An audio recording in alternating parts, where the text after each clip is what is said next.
I think that privacy is more important than ever before, because the more that these platforms overstep their mark and the more that they actually invade into people's privacy, then the more that it becomes a concern. And so as we do see platforms altering and changing over time and becoming more invasive, we need to raise the alarm more and more. We need to make sure that the consumer understands that platforms that they once used aren't necessarily static and they change over time.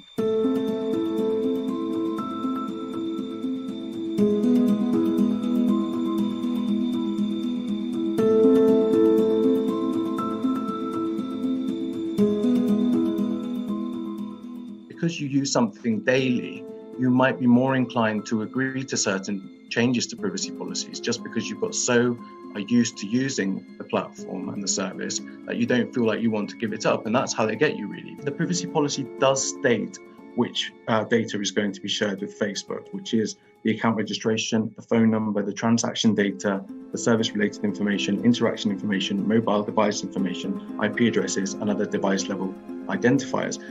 It is outrageous that it is going to share that data and not give people the option not to share that data with Facebook, because the fact is that you don't need to share the information from WhatsApp to Facebook in order to use the service. WhatsApp will work perfectly fine on its own without feeding that data back to Facebook. And so that data sharing is ultimately unnecessary.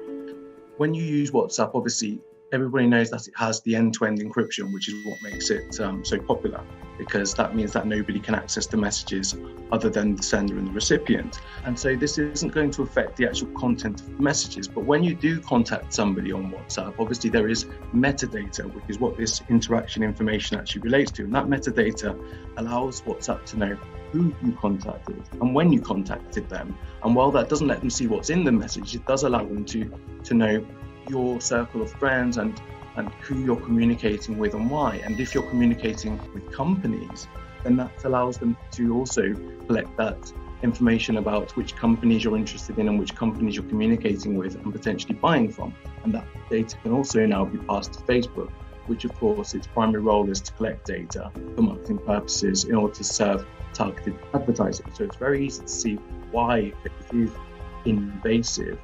There is still some choice there as to how you choose to use the service.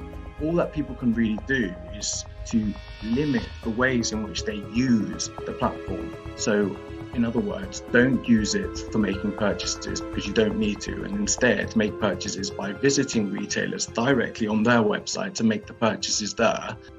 When you think of a privacy policy, you think of the word privacy and you think about how that policy is going to explain how you are going to gain privacy. But in actual fact, what they often are is a carefully legally worded document that explains how your privacy is actually going to be stripped away from you